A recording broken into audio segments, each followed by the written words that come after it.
नमस्कार विद्यार्थियों, आज हम लोग बहुव्रीहि समास के बारे में जानकारी प्राप्त करेंगे कि बहुव्रीहि समास क्या है और उसके कितने प्रकार हैं।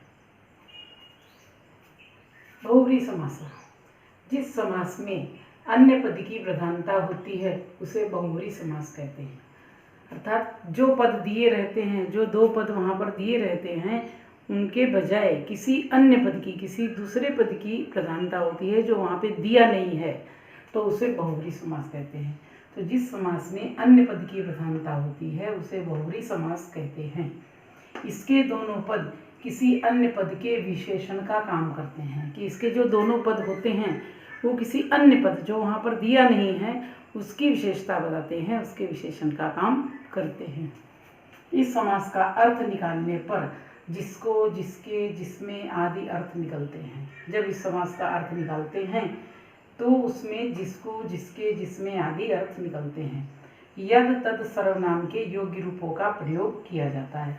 इसमें यद तद के रूपों का प्रयोग किया जाता है। यद के 3 जेंडर में रूप होते हैं, मैस्कुलाइन में या, यव, ये, फेमिनाइन में या, ये, याहा, न्यूटर में यद, ये, यानी। ऐसे ही तद के सातव ते मैस्कुलाइन में, साते ताहा फेमिनाइन में, तदते तानी न्यूटर में।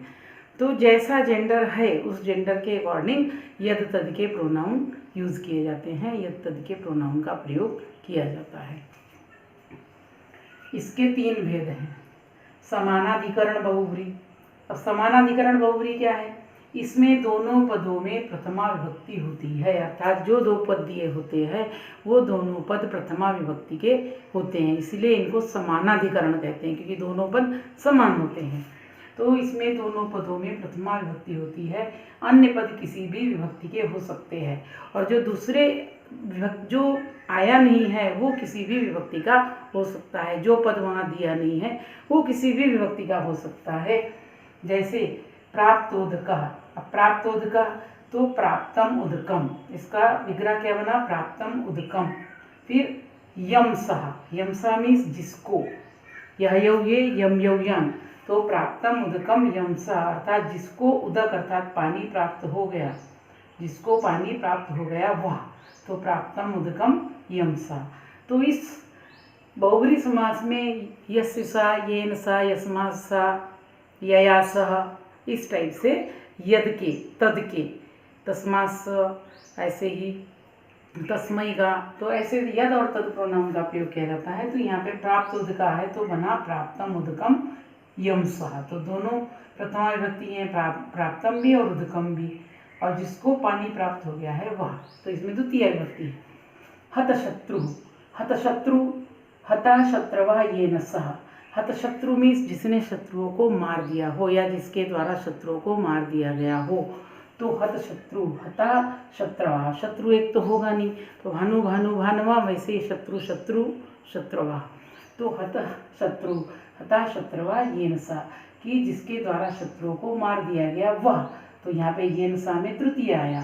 तो यहाँ पर जैसे बताया कि अन्य पद कोई भी विभक्ति के हो सकते हैं, द्वितीय, तृतीय, चतुर्थी, पंचमी, तो ये द्वितीय का था और ये तृतीय का है। फिर पतित पर्ण। पतित पर्ण, अब पत्ता एक तो रहता नहीं है, बहुत सारे रहते हैं, और ये न्यूट्रल जेंडर का है, तो पतितानी पर्णानी। पतितानी पर्णानी, पत्ते गिर गए हैं जिसमें से, जहाँ से, तो जहाँ से कोई चीज़ अलग होती है वहाँ पे पंचमी आती है। तो पतिनानी पर्णानी यस्मात् तत्, कि जहाँ से पत्ते गिर गए हैं, अलग हो गए हैं, जहाँ से अलग हो गए हैं, तो पतितानी पर्णानी यस्मात् तत्, यहाँ पे यस्मात् पंचमी आ गई। पीताम्बरः, तो पीतम अम्बरम यस्य सा। पीताम्बरा मतलब पीला वस्त्र, तो पीला वस्त्र है जिसका वो, तो पीतम अम्बरम यस्य सा, अर्थात पीला वस्त्र है जिसका वो, कौन? भगवान कृष्ण, भगवान विष्णु। तो कहने का मतलब है कि इसमें दोनों पदों में प्रथमा विभक्ति होती है, अन्य पद किसी भी विभक्ति के हो सकते हैं, जैसे द्वितीय, तृतीय, चतुर्थी, पंचमी, ऐसे आपने देखा, तो अन्य पद किसी भी विभक्ति के हो सकते हैं। और जो पहले 2 पद हैं वो प्रथमा विभक्ति के होते हैं, आपने हर जगह देखा, हतशत्रु भी, पतितानी पर्णानी, पीतम अम्बरम, तो ये प्रथमा विभक्ति के हैं। इसका दूसरा प्रकार है व्यधिकरण बहुव्रीहि। दोनों पदों में भिन्न विभक्ति होने पर व्यधिकरण बहुव्रीहि होता है। जब दोनों पद भिन्न विभक्तियों के हों वहाँ पर व्यधिकरण बहुव्रीहि होता है। पहला पद अलग विभक्ति का होता है, दूसरा पद अलग विभक्ति का होता है। तो दोनों पदों में भिन्न विभक्ति होने पर व्यधिकरण बहुव्रीहि होता है। जैसे चंद्रशेखरा, चंद्रशेखरा, चंद्र मीन्स चंद्रमा, शेखरा मीन्स मस्तक। तो अब क्या होगा इसका विग्रह, चंद्रशेखरे यस्य सा। शेखरे सप्तमी आ गया कि चंद्र है मस्तक पर जिसके, तो शेखरे में सप्तमी आ गया। चंद्रशेखरे यस्य सा कि चंद्रमा मस्तक पर है जिनके वह, जिसके वह। सत्यनिष्ठा, असत्यनिष्ठा, सत्य में निष्ठा हो जिसकी, तो यहाँ पे सत्यनिष्ठा में सत्य में सप्तमी आ गया और निष्ठा फेमिनाइन है, तो सत्य निष्ठा यस्य सा, सत्य में निष्ठा है जिसकी वह। गदा हस्ता, गदा हस्ता, तो गदा हाथ में है जिसके, तो क्या होगा, गदा हस्ते यस्य सा। हस्ते मीन्स हाथ में, तो यहाँ पर अलग विभक्ति है, यहाँ पर सप्तमी है, तो गदा हस्ते यस्य सा, गदा हाथ में है जिसके वह। चक्रपाणी, चक्रपाणी मीन्स हाथ। अब हाथ कितने होते हैं, 2, तो चक्र कहाँ है, हाथों में है जिसके, तो चक्रम पाणौ यस्य सा कि चक्र जिसके हाथों में है वो। पाणौ, तो पाणौ हाथ 2 होते हैं, लेकिन पाणी का सप्तमी पाणौ होगा एक वचन में, तो चक्रम पाणौ यस्य सा जिसके हाथ में चक्र है वह। सहबहुव्रीहि, सहबहुव्रीहि का अर्थ है साथ के अर्थ में होता है, सह साथ में। जैसे सपुत्रः, सपुत्र, तो इसका विग्रह होगा पुत्रेण सह या पुत्रेण सहितः। सबांधवः, तो बांधवा बांधवेन सह भी हो सकता है या बांधवैः सहिता भी हो सकता है। सविनयः, विनयेन सहिता या विनयेन सह।